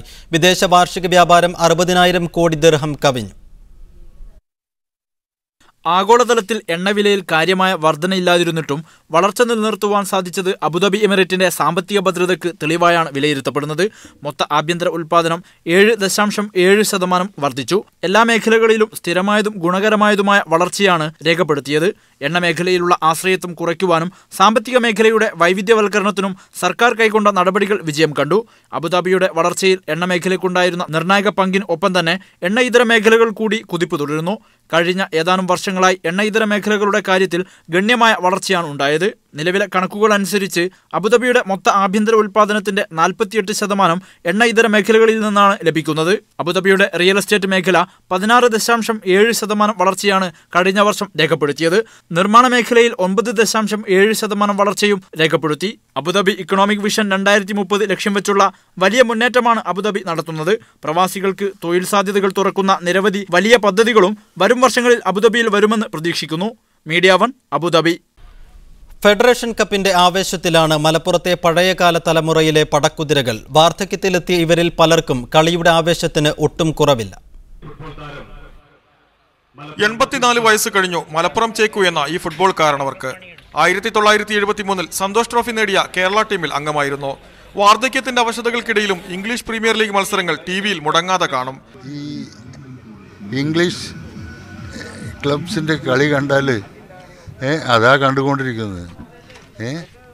അപ്പോൾ ആ മാച്ച് ഈ മാച്ചായിട്ടും എങ്ങനെ പോകുന്നു അറിയില്ല, കണ്ടു തന്നെ അറിയണം. ടൈറ്റാനിയം ടീമിന്റെ മുൻ ക്യാപ്റ്റനും മാനേജറുമായിരുന്ന കുഞ്ഞു മുഹമ്മദും കളി കാണാനുള്ള ഒരുക്കത്തിലാണ്. നല്ല നല്ല ടീംസിന്റെ പ്രകടനങ്ങൾ കാണാനുള്ള ഒരു അവസരം കൂടിയാണിത്. MRC ടീമിന്റെ ക്യാപ്റ്റനായിരുന്ന മുഹമ്മദ് അലിയും മദ്രാസ് MEG ടീമിന്റെ താരമായിരുന്ന പുതുശ്ശേരി കുഞ്ഞു മുഹമ്മദും ആവേശത്തിലാണ്. പണ്ട് കുഞ്ഞുമൊക്കെ പറഞ്ഞ മാതിരി തന്നെ പണ്ട് ഫെഡറേഷൻ കപ്പ് എന്ന് പറഞ്ഞാൽ ഏറ്റവും നല്ല നല്ല ടീംസുകളായിരുന്നു ഫെഡറേഷൻ കപ്പ്. എങ്കിലും നമുക്ക് മലപ്പുറത്ത് ഫെഡറേഷൻ കപ്പ് കിട്ടിയെന്നുള്ളതിൽ വളരെ സന്തോഷമുണ്ട്. കാരണം നമ്മൾക്ക് ഒരു പുതിയൊരു ഗ്രൗണ്ടുമായി അതിൽ ആദ്യമായിട്ട് തന്നെ ഫെഡറേഷൻ കപ്പാണ് തുടങ്ങുന്നത്. എല്ലാ മാധ്യമങ്ങളും എല്ലാ ആളുകളും ഇവിടുത്തെ എല്ലാ ജനങ്ങളും അതിനെ ഭയങ്കര വരവേൽപ്പാണ്. എവിടെയും കിട്ടാത്ത എല്ലാ സ്ഥലത്തും ഈ ഫെഡറേഷൻ കപ്പെല്ലാം വരുന്ന സമയത്ത് ടീമുകൾക്ക് ഇത്ര വലിയൊരു പ്രാധാന്യമൊന്നും ഇല്ലാതെ. മലപ്പുറത്തിന്റെ ഫുട്ബോൾ ലഹരിക്ക് പ്രായഭേദമില്ല. കൊച്ചുകുട്ടികൾ മുതൽ പഴയ തലമുറയിലെ കളിക്കാരും കളിക്കമ്പക്കാരുമൊക്കെ ഫെഡറേഷൻ കപ്പിന്റെ ലഹരിയിലാണ്. ജലീൽ പടന്ന മീഡിയ 1 മലപ്പുറം. കണ്ണൂരിലെ കല്യാശ്ശേരിയിൽ അപകടത്തിൽപ്പെട്ട ഗ്യാസ് ടാങ്കർ മറിഞ്ഞതിനെ തുടർന്ന് പടർന്ന തീ പൂർണ്ണമായും അണച്ചു. 18 മണിക്കൂർ നീണ്ട പരിശ്രമത്തിന് ശേഷമാണ് തീ അണച്ചത്. ടാങ്കർ അല്പസമയത്തിനുള്ളിൽ സംഭവസ്ഥലത്ത് നിന്ന് മാറ്റും. മംഗലാപുരം IOC പ്ലാന്റിൽ നിന്നും കൊച്ചിയിലേക്ക് പോവുകയായിരുന്ന ഗ്യാസ് ടാങ്കറാണ് ഇന്ന് അതിരാവിലെ അപകടത്തിൽപ്പെട്ടത്. അപകടം നടന്ന ഉടൻ 1 കിലോമീറ്ററോളം പരിധിയിലുള്ള കുടുംബങ്ങളെ സമീപത്തു നിന്നും മാറ്റി. ഫയർഫോഴ്സിന്റെയും പോലീസിന്റെയും നാട്ടുകാരുടെയും സംയോജിതമായ ഇടപെടലാണ് വലിയൊരു ദുരന്തം ഒഴിവാക്കിയത്. രാവിലെ 5 മണിയോടെ ഫയർഫോഴ്സ് തീയണക്കാനുള്ള ശ്രമം തുടങ്ങി. മംഗലാപുരത്തു നിന്നും കോഴിക്കോട് നിന്നും IOC വിദഗ്ധ സംഘവും രാവിലെ 10 മണിയോടെ സ്ഥലത്തെത്തി. തീ പടരാതിരിക്കാനും ടാങ്കർ ചൂടാറാതെ വെള്ളമൊഴിച്ച് തണുപ്പിക്കാനുള്ള നിർദ്ദേശമാണ് ഇവരുടെ ഭാഗത്തുനിന്ന് ആദ്യമുണ്ടായത്. ഇതിനിടയിൽ ടാങ്കർ പൊട്ടിത്തെറിക്കാനുള്ള സാധ്യതയും അധികൃതർ തള്ളിക്കളഞ്ഞില്ല. ഒടുവിൽ 18 മണിക്കൂർ നീണ്ട പരിശ്രമത്തിനൊടുവിലാണ് തീയണക്കാൻ സാധിച്ചത്. സുനിൽ ഐസക്, മീഡിയ 1 കണ്ണൂർ. വാതക ടാങ്കർ ദുരന്തങ്ങൾ തുടർക്കഥയാകുമ്പോൾ പ്രഖ്യാപനങ്ങൾ പാഴ്വാക്കാവുന്നു. ഈ വിഷയം ന്യൂസ് 1 മിഡിൽ ഈസ്റ്റ് ചർച്ച ചെയ്യുന്നു. Indian institute of road and സേഫ്റ്റിയുടെ ഡയറക്ടർ ഉപേന്ദ്രനാരായണൻ കൊച്ചി സ്റ്റുഡിയോയിൽ, കോഴിക്കോട് മുൻ SP സുഭാഷ് ബാബു കോഴിക്കോട് സ്റ്റുഡിയോയിൽ എന്നിവർ ഈ തത്സമയം ഈ ചർച്ചയിൽ പങ്കെടുക്കുന്നു. ആദ്യം ശ്രീ ഉപേന്ദ്രനാരായണൻ, ഇന്ന് കഴിഞ്ഞ ചെറിയൊരു കാലയളവിൽ മാത്രം 6ഓളം വാതക ടാങ്കർ ദുരന്തങ്ങളാണ് കൊച്ചിയിൽ മാത്രം നടന്നത്. സംസ്ഥാനത്ത് മൊത്തം എടുത്തു നോക്കുകയാണെങ്കിൽ ഒരുപാട് ടാങ്കർ ദുരന്തങ്ങൾ ഉണ്ടായി. എവിടെയാണ് ഈ രംഗത്ത് നമുക്ക് പാളുന്നത്? സുരക്ഷയുടെ കാര്യത്തിൽ നാം ഓരോ ദിവസവും രാവിലെ ദുരന്ത വാർത്തകൾ കേട്ടാണ് എണീക്കുന്നത്. അപ്പോൾ ഇന്നും അതുതന്നെയാണ് സംഭവിച്ചത്. കല്യാശ്ശേരിയിലുണ്ടായ ദുരന്തം അത് പൊതുജനങ്ങളുടെയും സുരക്ഷാ പ്രവർത്തകരുടെയും ഫയർ റെസ്ക്യൂ ഓഫീസർമാരുടെയും പോലീസിൻ്റെയും സമയോചിതമായ ഇടപെടൽ ഒന്നുകൊണ്ട് മാത്രമാണ് ഒരു വൻ ദുരന്തത്തെ നമുക്ക് തണുപ്പിക്കാനായത്. ആ തണുപ്പ് എത്ര നാൾ നിലനിൽക്കും എന്നുള്ളതാണ് ഇന്നത്തെ ഏറ്റവും പ്രധാനപ്പെട്ട ചോദ്യമായിട്ട് ഞാൻ കാണുന്നത്. കാര്യം സ്വന്തം ജീവൻ പോലും ബലിയർപ്പിച്ചിട്ടാണ് സ്വദേശികളായ നാട്ടുകാരും രക്ഷാപ്രവർത്തകരും പോലീസും അഗ്നിശമന സേനാംഗങ്ങളും എല്ലാം പ്രവർത്തിച്ചത്. അവരുടെ കൂട്ടായ ഒരു പ്രവർത്തനം ഒന്നുകൊണ്ട് മാത്രമാണ് കഴിഞ്ഞ ദിവസം അങ്കമാലിയിലും ഇന്ന് കല്യാശ്ശേരിയിലും ഉണ്ടായ വൻ ദുരന്തത്തെ നമുക്ക് കുറയ്ക്കാൻ സാധിച്ചത്. പക്ഷേ ഇത് എത്ര നാൾ തുടരും, എത്ര നാൾ നമുക്ക് ആ ദുരന്തങ്ങളെ തടയാൻ പറ്റും എന്നുള്ളതും പ്രധാനപ്പെട്ട ചോദ്യങ്ങളായി മാറുന്നു. പക്ഷെ അതുകൊണ്ട് മാത്രമായില്ല ശ്രീ ഉപേന്ദ്രൻ നാരായണൻ, ഈ ഗ്യാസ് ലീക്ക് ചെയ്യുന്നത് തടയാൻ മറ്റു മാർഗങ്ങളില്ല. ആകെ ഞാൻ നേരത്തെ സൂചിപ്പിച്ചതുപോലെ ആകെ വെള്ളം ചീറ്റുന്ന ഒരു ഫയർഫോഴ്സ് എഞ്ചിൻ മാത്രമാണ് അവിടെയുള്ളത്. ഈ രംഗത്ത് ഇത്തരം ഗ്യാസ് ടാങ്കർ ദുരന്തങ്ങൾ ഉണ്ടായാൽ അതിനെ എങ്ങനെ നേരിടണം എന്നതിനെക്കുറിച്ച് ഒരു പരിശീലന ക്ലാസുകളോ മറ്റു മാർഗനിർദ്ദേശങ്ങളോ ഒന്നും ഫയർഫോഴ്സിന് ഉണ്ടാകുന്നില്ല. അതേസമയം ഗ്യാസിൻ്റെ ആവശ്യങ്ങൾ നമുക്ക് കൂടി വരികയും ചെയ്യുന്നു. അതായത് ഗ്യാസ് LPG നമുക്ക് നിത്യ ഉപയോഗ സാധനമായതുകൊണ്ട് പൊതുജനങ്ങളെ ബന്ദികളാക്കിക്കൊണ്ട് ഈ LPG കമ്പനികളും ട്രാൻസ്പോർട്ട് ചെയ്യുന്ന ഏജൻസികളും അവരുടെ സുരക്ഷാ ഏജൻസികളും എല്ലാം നമ്മളെ ബന്ദികളാക്കിയാണ് ജനങ്ങളെ. അപ്പോൾ പോലീസിനും മറ്റ് ഏജൻസികൾക്കും കർശനമായ നിലപാടെടുക്കാൻ സാധിക്കാത്ത രീതിയിലുള്ള ഒരു വഴിയാണ് അവർ തേടുന്നത്. കാര്യം നമുക്ക് കരുനാഗപ്പള്ളിയിലുണ്ടായ ദുരന്തം, കണ്ണൂർ ഉണ്ടായ ദുരന്തം എല്ലാം വലിയ പാഠങ്ങളാണ് നൽകിയത്. അതിനുശേഷം അനേകം മാർഗനിർദ്ദേശങ്ങൾ കൊടുത്തിട്ടുണ്ടെങ്കിലും ഒന്നുപോലും പാലിക്കപ്പെടുന്നുണ്ടോ എന്ന് നോക്കാനുള്ള ഒരു സൗകര്യം നമ്മുടെ സംസ്ഥാനത്തിന് ഇല്ല എന്നുള്ളത് വലിയൊരു വീഴ്ചയാണ്. കേരളം ഒന്നടങ്കം തീയിൽ അമരും എന്നുള്ളതിന് യാതൊരു സംശയം വേണ്ട. കാര്യം ഈ ടാങ്കർ ലോറികളെല്ലാം പഴഞ്ചനാണ്, യാതൊരു ഡിസൈൻ പ്രോപ്പറായിട്ടുള്ളതല്ല ഇത് വർക്ക് ചെയ്യുന്നത്. ഇതിൻ്റെ എല്ലാം വാൽവുകളെല്ലാം ലീക്കായി തുടങ്ങി. 90-95 കാലഘട്ടത്തിൽ ഉണ്ടാക്കിയിട്ടുള്ള ടാങ്കറുകളാണ് ഇന്നും നമ്മുടെ പൊതുനിരത്തുകളിലൂടെ ഓടുന്നത്. അനേകായിരം Kalliasseri MLA TV Rajesh telephone ലൈനിലുണ്ട്. ഇപ്പോൾ നടക്കുന്ന രക്ഷാപ്രവർത്തനം പ്രാപ്തമാണെന്ന് താങ്കൾ കരുതുന്നുണ്ടോ? അത് ഇവിടെ നമ്മുടെ മുന്നിൽ ഒരു വിഷയം എന്ന് വെച്ചാൽ ഇത്രയും അത്യാധുനികമായ ഒരു യുദ്ധത്തിനകത്ത് ഒരു ദുരന്തമുണ്ടായി. ഇപ്പൊ ഏറെക്കുറെ 12-14 മണിക്കൂറുകൾ പിന്നിട്ടിരിക്കുകയാണ്. ഈ ഇത്രയും മണിക്കൂറുകൾ പിന്നിട്ടതിന് ശേഷവും നമുക്ക് ഈ കാര്യത്തിൽ ഇപ്പോഴും പൂർണ്ണമായും ജനങ്ങൾക്ക് ഒരു സുരക്ഷിതത്വം ഉറപ്പിക്കാൻ, സുരക്ഷിതത്വം നൽകാൻ നമുക്ക് കഴിയുന്നില്ല എന്നുള്ളത്. എന്തുകൊണ്ടത് സാധിക്കുന്നില്ല? വളരെ ഗൗരവത്തിൽ നാം ആലോചിക്കണം. ഞാൻ ചോദിക്കട്ടെ, ഇപ്പൊ ടാങ്കർ ദുരന്തം, ചാലയിൽ ടാങ്കർ ദുരന്തം ഉണ്ടായി. ആ ടാങ്കർ ദുരന്തം ഉണ്ടായപ്പോൾ അന്ന് ഗവൺമെന്റ് ഒരുപാട് നടപടികൾ എടുക്കുമെന്ന് പ്രഖ്യാപിച്ചു. പക്ഷെ ഇപ്പോൾ എന്താ സ്ഥിതി? ഇപ്പൊ നമ്മുടെ ഇവിടുത്തെ ടാങ്കർ ലോറിയെ കുറിച്ച് പറഞ്ഞു. ABS ഉണ്ടോ ടാങ്കർ ലോറിയിൽ? അതുപോലെ തന്നെ സ്പാർക്ക് അറസ്റ്റ് ഉണ്ടോ ടാങ്കർ ലോറിയിൽ? സ്പീഡ് ഗവർണർ TV രാജേഷ് ദയവായി ടെലിഫോൺ ലൈനിൽ തുടരുക. കോഴിക്കോട് മുൻ SP സുഭാഷ് ബാബു നമ്മോടൊപ്പം ഈ ചർച്ചയിൽ പങ്കെടുക്കുന്നു. ശ്രീ സുഭാഷ് ബാബു, മറ്റ് പല അപകടങ്ങൾ ഉണ്ടായാൽ, വാഹന അപകടങ്ങൾ ഉണ്ടായാൽ അല്ലെങ്കിൽ ജലദുരന്തങ്ങൾ ഉണ്ടായാലൊക്കെ അതിലൊക്കെ രക്ഷാപ്രവർത്തനം നടത്താൻ നമുക്ക് സംവിധാനങ്ങളുണ്ട്, സൗകര്യങ്ങളുണ്ട്. പക്ഷേ ഇത്തരം ടാങ്കർ ദുരന്തങ്ങൾ ഉണ്ടായാൽ എങ്ങനെ രക്ഷാപ്രവർത്തനം നടത്തണമെന്ന് ഇപ്പോഴും നമ്മുടെ ഫയർഫോഴ്സിനോ നമ്മുടെ അധികൃതർക്കോ യാതൊരു ആശയവുമില്ല. ഈ രംഗത്ത് ഇനിയും ഇത്തരത്തിൽ ഒരു മാർഗനിർദ്ദേശമോ അല്ലെങ്കിൽ ഫയർഫോഴ്സിന് ഒരു പരിശീലന ക്ലാസുകളോ ലഭിക്കാത്തത് ഇനിയും അപകടത്തിൻ്റെ ആഴം വർദ്ധിപ്പിക്കുകയല്ലേ ചെയ്യുക? പോലീസിനായാലും ഫയർഫോഴ്സിനായാലും അപ്പോൾ ഇങ്ങനെയുള്ളൊരു ടാങ്കർ ദുരന്തം, പ്രത്യേകിച്ച് തീ കത്തുന്ന സാഹചര്യത്തിൽ, അല്ലാത്ത സാഹചര്യത്തിൽ ഓയിൽ കമ്പനികൾ വേറെ ടാങ്കർ കൊണ്ടുവന്ന് അതിലേക്ക് ഗ്യാസ് മാറ്റിയിട്ട് അപകടങ്ങൾ ഒഴിവാക്കാൻ അവരെ കൊണ്ട് സാധിക്കും. പക്ഷേ കത്ത് പിടിച്ചു കഴിഞ്ഞാൽ എന്ത് ചെയ്യണമെന്ന് അവരോട് ചോദിച്ചാലും അറിയില്ല. ഇപ്പം മംഗലാപുരത്തുണ്ട്, മദ്രാസിലുണ്ട്, ഇവിടെ നിന്നൊക്കെ ഈ ഗ്രൂപ്പുണ്ട്. അവരെ സംബന്ധിച്ചിടത്തോളം ഓയിൽ കമ്പനികൾ പ്രത്യേകമായിട്ട് ഇതിന് സംവിധാനം ഉണ്ടാക്കണമെന്ന് പറഞ്ഞിട്ടുണ്ട്. വളരെ വർഷങ്ങളായിട്ട് ഇത് പറഞ്ഞിട്ടുണ്ടെങ്കിലും ഓയിൽ കമ്പനികൾ ഇത്ര ഭീമമായ ലാഭം ഉണ്ടാക്കുമ്പോൾ ഇതിന് പറ്റുന്ന രീതിയിലൊരു സുരക്ഷാ സംവിധാനം ഉണ്ടാക്കാനുള്ള താല്പര്യം അവരുടെ ഭാഗത്തുനിന്ന് ഉണ്ടാകാതിരിക്കുന്നത് ഗവൺമെൻറ്റിന് കൂടെ ശ്രദ്ധിക്കേണ്ട കാര്യമാണ്. ഇപ്പോൾ ഇതേമാതിരി ടാങ്കർ ദുരന്തം ഉണ്ടാകുമ്പോൾ പ്രധാനമായിട്ട് എന്താണെന്ന് പറയുക, ഇന്ന് സംഭവിച്ചിരിക്കുന്നത് എനിക്ക് തോന്നുന്നത് ഈ ടാങ്കറിന് ഭയങ്കര സ്പീഡുണ്ടാവും. ആ സ്പീഡ് പ്രത്യേകിച്ചൊരു ടേണിങ്ങോട് കൂടിയിട്ട് പെട്ടെന്ന് വെട്ടിക്കുന്ന അവസരം തീർച്ചയായിട്ടും മറിയും. അപ്പം 40 കിലോമീറ്ററാണ് സാധാരണ അത് ഓടിക്കാനും ഇവരോട് പറയാറുള്ളത്. അതിൽ കൂടുതൽ ഇത് ഓടിക്കുന്നുണ്ടോ എന്ന് പരിശോധിക്കുന്നതിന് വേണ്ടി നമ്മുടെ സ്പീഡ് ഗവേണേഴ്സൊക്കെ വെച്ചിട്ട് ഓരോരോ സ്ഥലത്ത് പ്രത്യേകമായിട്ട് ചെക്ക് ചെയ്യാൻ അല്ലെങ്കിൽ ക്യാമറ വെച്ചിട്ട് ചെക്ക് ചെയ്യാനുള്ള സംവിധാനങ്ങളും, അതുപോലെ തന്നെ ഇത് ടാങ്കറൊക്കെ വളരെ പഴയതാണ്. അതുപോലെ തന്നെ കർണാടകയിൽ ഒരു സ്ഥലത്ത് മാത്രം ആണ് എല്ലാ ടാങ്കറുകളും ഈ വലിയ ടാങ്കറും ചെറിയ ടാങ്കറും എല്ലാം ഓപ്പറേറ്റ് ചെയ്യുന്ന പ്രത്യേക ചില വ്യക്തികളെ മാത്രം ആശ്രയിച്ചാണ്. അപ്പോൾ അതുകൊണ്ട് അവരെ സംബന്ധിച്ചുള്ള അവർ സ്വാധീനിക്കാൻ പറ്റാത്ത സംവിധാനം ഇവിടെ ഇല്ല എന്നാണ് ഞാൻ മനസ്സിലാക്കുന്നത്. അപ്പോൾ അതുകൊണ്ട് കുറച്ചും കൂടെ കാര്യമായിട്ട് ഈ ടാങ്കറുകൾ വളരെ വ്യക്തമായി പരിശോധിക്കുക, അതിനകത്തിലെ സുരക്ഷാ ക്രമീകരണങ്ങൾ എല്ലാ 3 മാസമെങ്കിലും പരിശോധിച്ച് ഉറപ്പുവരുത്തുന്നതിന് പ്രത്യേക സംവിധാനം ഉണ്ടാക്കണം എന്നുള്ളതാണ് ഇതിൻ്റെ ആവശ്യം. അതിനോടൊപ്പം തന്നെ ഡ്രൈവർമാർക്ക് പ്രത്യേകം പരിശീലനം കൊടുക്കുന്നു എന്ന് പറയുന്നുണ്ട്. ഞങ്ങളുമൊക്കെ ചിലപ്പോൾ ചെറിയ ക്ലാസ്സുകളൊക്കെ എടുക്കാൻ ഈ ഓയിൽ ഡിപ്പോയിലൊക്കെ പോകാറുണ്ട്. പക്ഷേ അതിന് വ്യത്യസ്തമായി ഇതിന് നിർബന്ധമായിട്ടും ഒരു പരിശോധന, ഒരു സ്ഥിര സംവിധാനം സംസ്ഥാന ഗവൺമെൻറ് 3, 4, 5 സ്ഥലത്തിൽ സംസ്ഥാനത്തിൽ ഉണ്ടാക്കുന്നുണ്ട്. വലിയ കുഴപ്പമൊന്നുമില്ല. ഇതിപ്പം ആളൊഴിഞ്ഞ സ്ഥലത്തും പ്രത്യേകിച്ച് ആ പ്രദേശത്തുള്ള ആളുകൾക്ക് ഇപ്പോൾ 2, 3 അപകടമായതുകൊണ്ട് അവർക്കൊക്കെ മനസ്സിലായി ഇങ്ങനെ അപകടമൊക്കെ വരാൻ പോകുന്നുണ്ട്. അപ്പോൾ അതുകൊണ്ട് ആളുകൾ ജീവനും കൊണ്ട് ഓടിപ്പോവുക അല്ലാണ്ട് വേറെ മാർഗ്ഗമൊന്നുമില്ല. ഇപ്പോൾ അവിടെ സുരക്ഷാ പ്രവർത്തനം നിൽക്കുന്ന പോലീസായാലും ഫയർഫോഴ്സ് ആയാലും സന്നദ്ധരായ സംഘടനകളും നാട്ടുകാരായാലും ശരി, ഈ ടാങ്കർ ഒന്ന് പൊട്ടുകയാണെങ്കിൽ എന്താ സംഭവിക്കുക, എത്ര പേര് മരിക്കും? അപ്പോൾ അതുകൊണ്ട് അതിന് സംവിധാനമില്ലാത്തതുകൊണ്ട് ഗവൺമെൻറ് വളരെ ശക്തമായി ഇതിന് നടപടിയെടുക്കുകയും അതിന് ഒരു സുരക്ഷാ ക്രമീകരണം, ശക്തമായ ഒരു ചെക്കിംഗ് സമ്പ്രദായവും ഉണ്ടാക്കണമെന്നാണ് എൻ്റെ അഭിപ്രായം. Right. Shri T V Rajesh, കണ്ണൂരിൽ അടുത്ത കാലത്ത് മാത്രം കണ്ണൂർ ജില്ലയിൽ ഉണ്ടായത് 6ഓളം വാതക ടാങ്കർ ദുരന്തങ്ങളാണ്. എന്തുകൊണ്ടാണ് കണ്ണൂർ ജില്ലയിൽ ഇത്തരത്തിൽ ടാങ്കർ ദുരന്തങ്ങൾ തുടർക്കഥയാവുന്നത്? കണ്ണൂർ ജില്ലയിലെ പരിമിതമായ റോഡ് സൗകര്യം, ഇടുങ്ങിയ റോഡ് സൗകര്യങ്ങളിലൂടെ കൃത്യമായ രീതിയിൽ സൗകര്യപ്രദമായ രീതിയിൽ ടാങ്കറുകൾക്ക് പാസ് ചെയ്ത് പോവാൻ കഴിയാത്തത് തന്നെയാണോ ഇവിടെ പ്രശ്നമാകുന്നത്? കണ്ണൂർ ജില്ലയിൽ അപകടങ്ങൾ ഉണ്ടാകുന്നു. അത് റോഡിന്റെ സൗകര്യക്കുറവ് വിഷയമാണ്.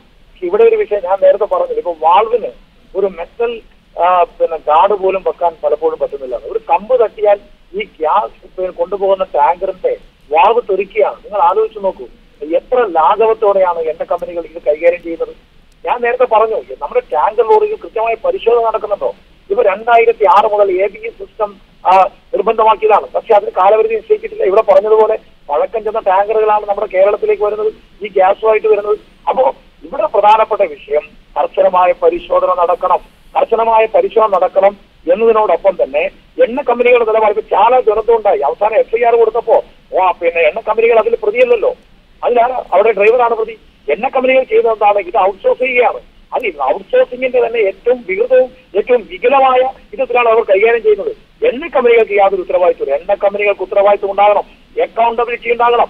ആ അക്കൗണ്ടബിലിറ്റി ഉണ്ടെങ്കിൽ സ്വാഭാവിക എണ്ണ കമ്പനികൾ കുറെ കൂടി സ്ട്രാറ്റജി മെഷേഴ്സ് എടുക്കാൻ തയ്യാറാകും. ഇപ്പൊ സ്വാഭാവികമായിട്ടും അവരെ സംബന്ധിച്ചിടത്തോളം ഇത്തരം ഏത് വിഷയം വന്നാലും അവർക്ക് ഇതിൽ നിന്ന് ഒഴിഞ്ഞു മാറാൻ വേണ്ടി പറ്റും, അവർക്ക് ഈ ഉത്തരവാദിത്വത്തിൽ നിന്ന് തടയുവരാൻ വേണ്ടി കഴിയും. ഈ ഒരു സാഹചര്യം എണ്ണ കമ്പനികളെ സംബന്ധിച്ചിടത്തോളം സേഫ്റ്റി മെഷേഴ്സ് എടുക്കുന്ന കാര്യത്തിൽ അങ്ങേയറ്റത്തെ ലാഘവമായ ഒരു നിലപാട് കൈക്കൊള്ളാൻ ഇടയാക്കുന്നു. അതുകൊണ്ട് ഇത് വളരെ ഗൗരവത്തിൽ ഗവൺമെന്റ് ഏറ്റെടുക്കണം. മറ്റൊരു കാര്യം, ഞാൻ ചോദിക്കട്ടെ, മണിക്കൂറുകൾ കഴിഞ്ഞ് 16 മണിക്കൂറാകാൻ വേണ്ടി പോവുകയാണ്. ഇപ്പോഴും ഗവൺമെന്റിന് ഒരു സംവിധാനവും ഇല്ല. ഇവിടെ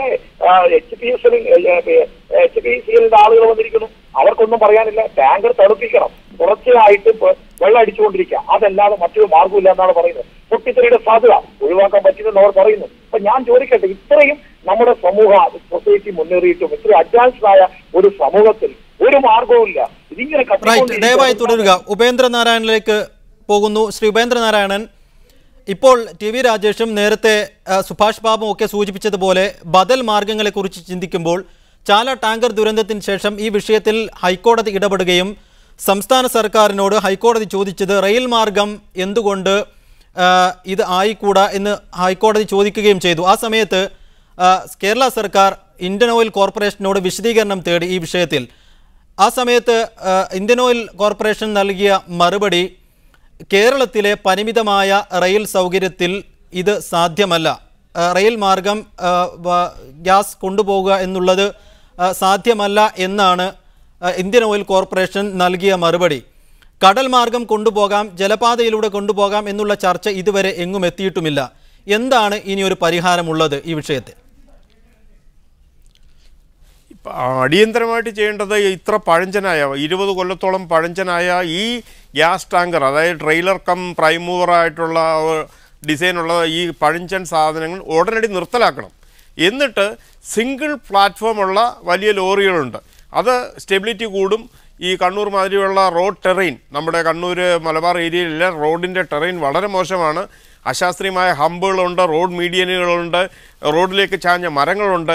ഇതിലൂടെയൊക്കെ കടന്നു പോകാൻ പാകത്തിനുള്ള പുതിയ ടാങ്കറുകൾ വരണം. കാര്യം നമുക്ക് ഉടനടി ട്രെയിനിലേക്ക് സ്വിച്ച് ഓവർ ചെയ്യാനോ ജലപാതയിലേക്ക് സ്വിച്ച് ഓവർ ചെയ്യാനോ സാധിക്കില്ല. കാര്യം കുക്കിംഗ് ഗ്യാസാണ്, എല്ലാ ദിവസവും നമുക്ക് വേണം.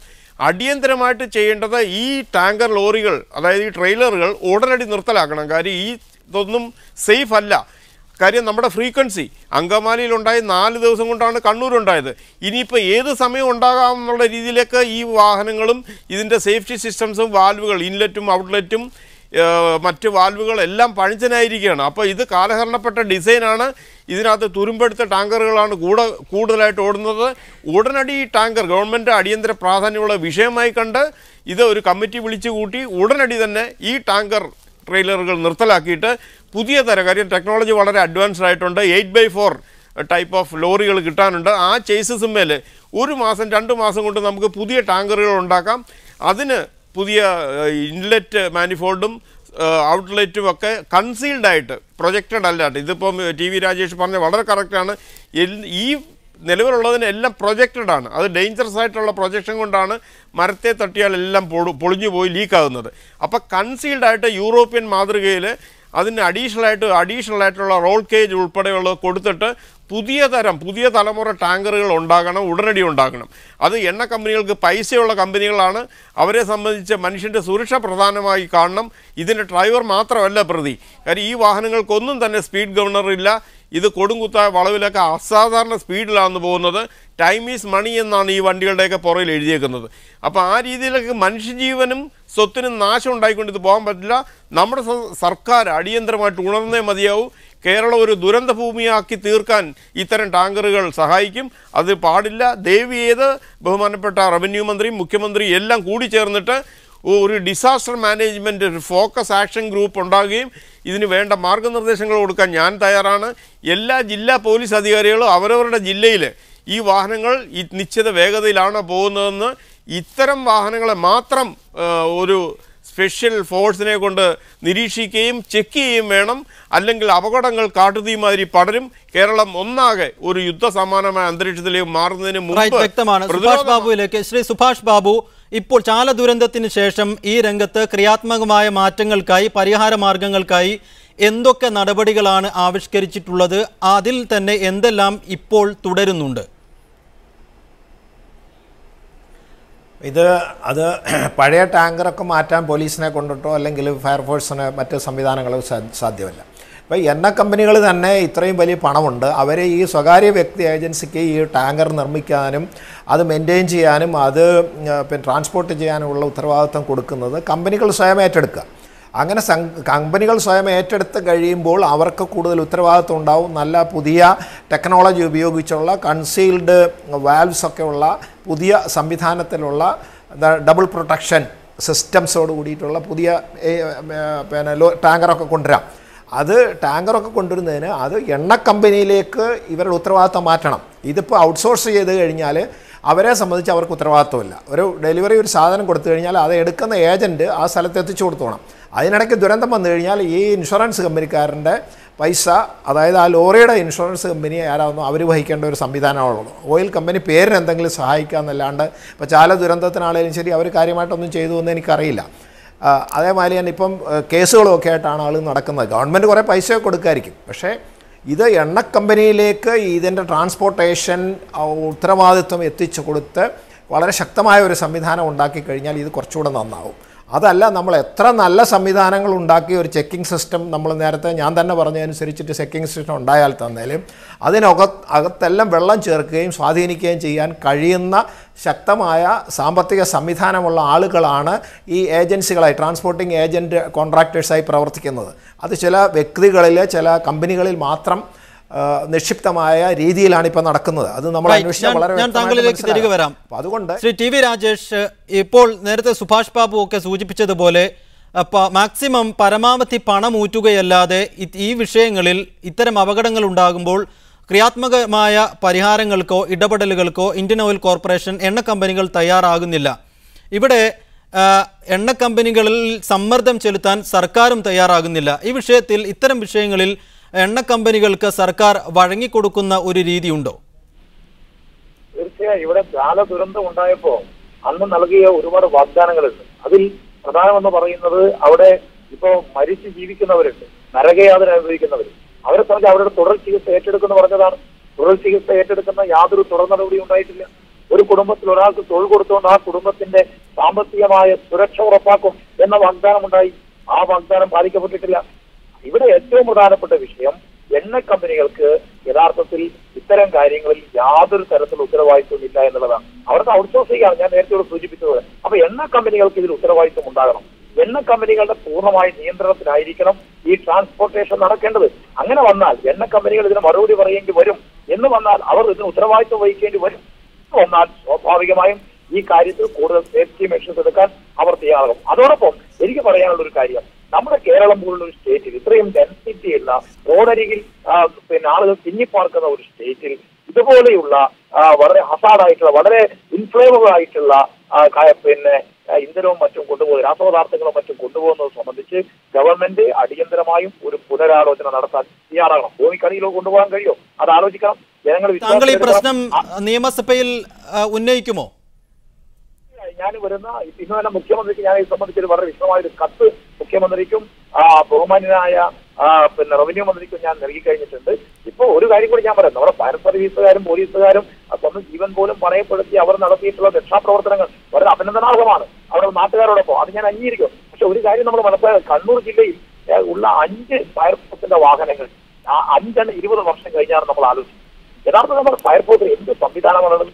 അവരുടെ ആത്മാർത്ഥതയും അതോടൊപ്പം തന്നെ അവരുടെ ഈ